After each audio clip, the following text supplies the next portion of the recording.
and they're in the house. Mr. Lonnie Wright, Miss Dee Dee Wright, and Benita Walker in the house. And right now what we're going to do is going to just talk about a little bit about some things. And I want to break it down just a little bit. Angel Hills Funeral Home, what are things that, Mr. Wright, people need to know? Because you're going to ask them questions. You got to come in there and make them feel relaxed. So what do you say to them so they can be emotionally ready for what they're about to go through, Mr. Wright? Well, the main thing that I approach right off the bat is try to make the family understand that making a big profit or putting on a show. We're about building relationship and making them comfortable with what they want, what their expectations are. And that way we can achieve those goals.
Phone call at like 1 in the morning, you have to make the drive, and I know you had to go all the way to Minnesota one time. My Yes. God, crossing up here to the Mississippi up in the north. Yes, we are literally worldwide service.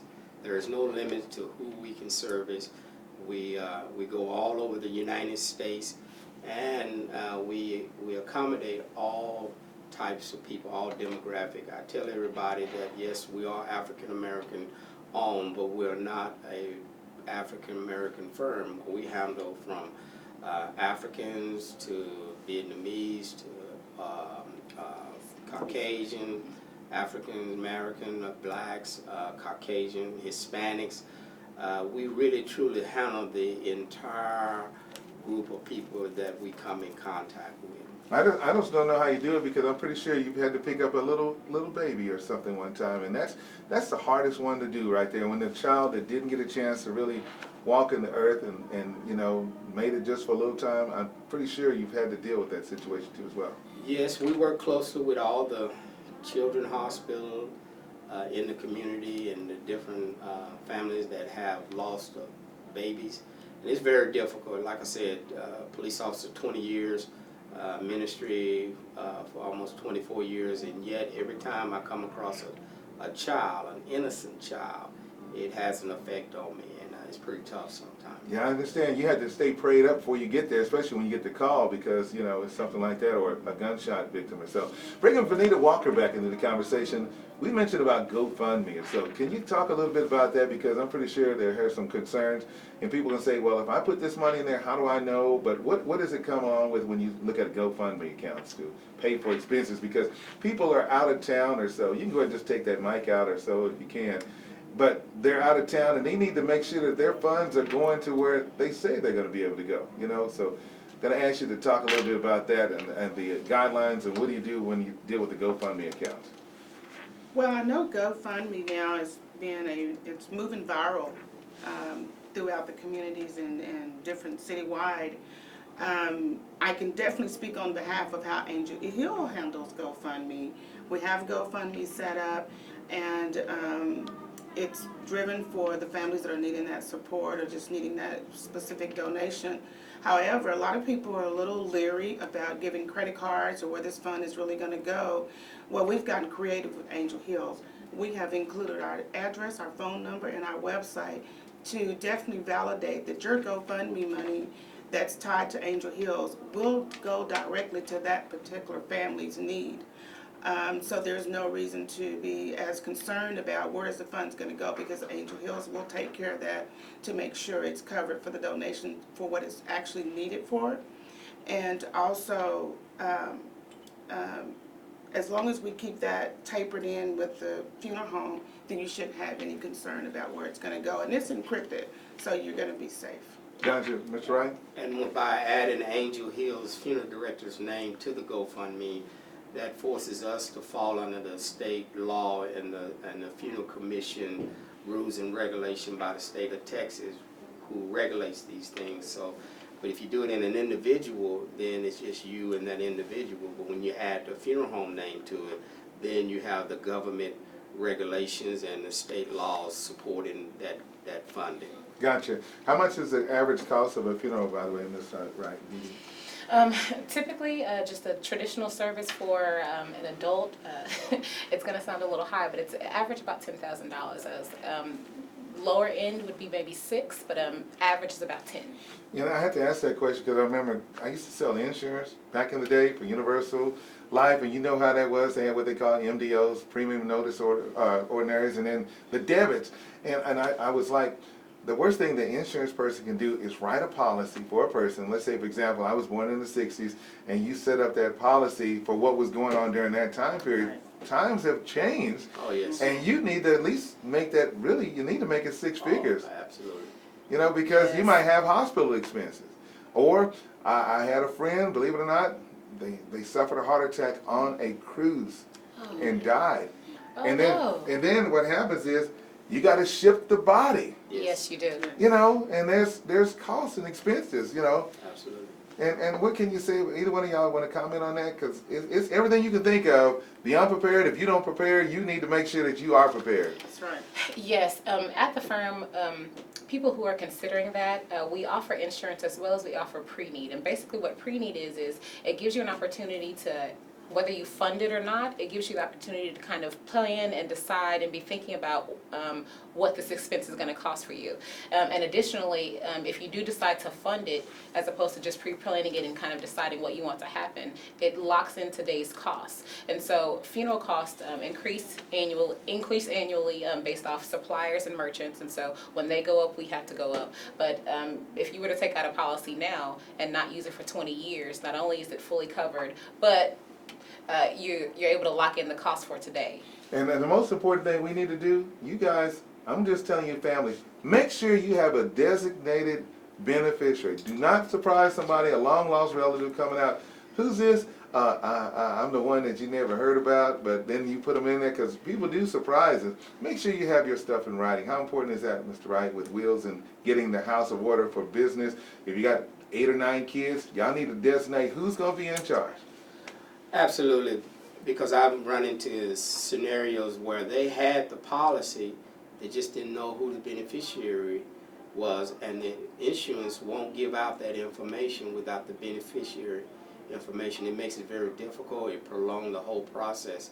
But I think to do it one step further is to get into a relationship with the funeral home and allow the funeral home to guide you and help you set things up. If it's nothing more than just planning, organizing information, so when the time comes, at least we have all our information and we know who the parents was and social security numbers, was they in the military. All these things can be handled without money, and once you start that, then the funeral home can help you put in place a situation or paperwork that will help you in that time of need.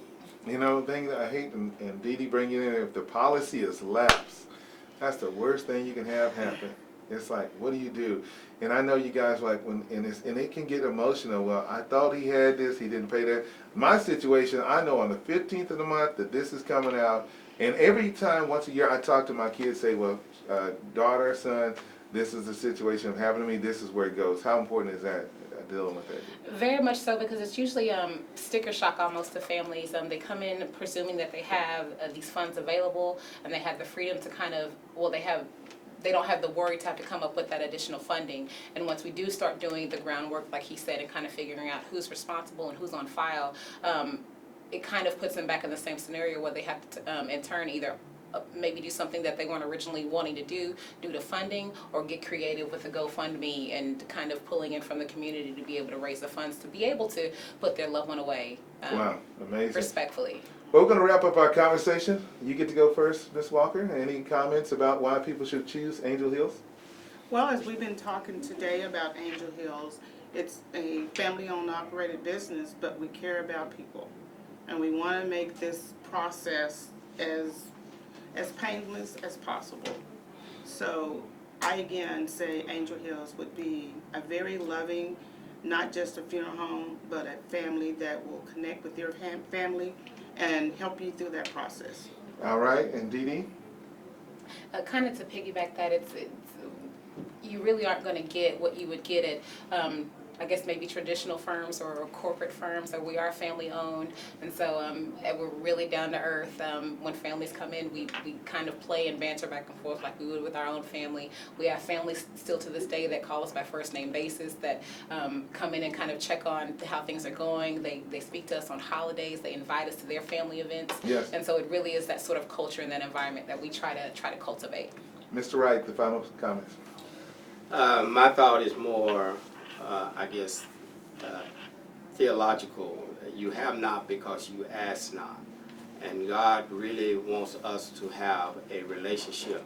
And I also like to ask the ministers out there and the spiritual leaders, it's important for them to have a relationship with a funeral home, because when the family comes to them, they need to know where they can go and contact somebody who's not going to take advantage of their family, who's going to give them the best service. You know that funeral home, you know the people in that funeral home, you have a relationship with that funeral home. So the whole thing revolves around God's people helping God's people. And the only reason that it doesn't get done is because you have not contacted or you have not asked someone to help you with this problem. We thank you so much for being in here. Lady Free, any closing comments? Because at Angel Hills, you know what they do? They celebrate life. That's right. All right. Any comments, Amen. Lady Free?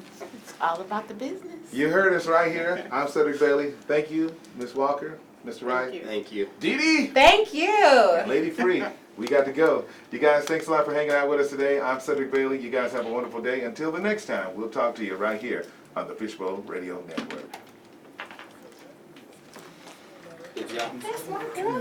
With the vision, guidance.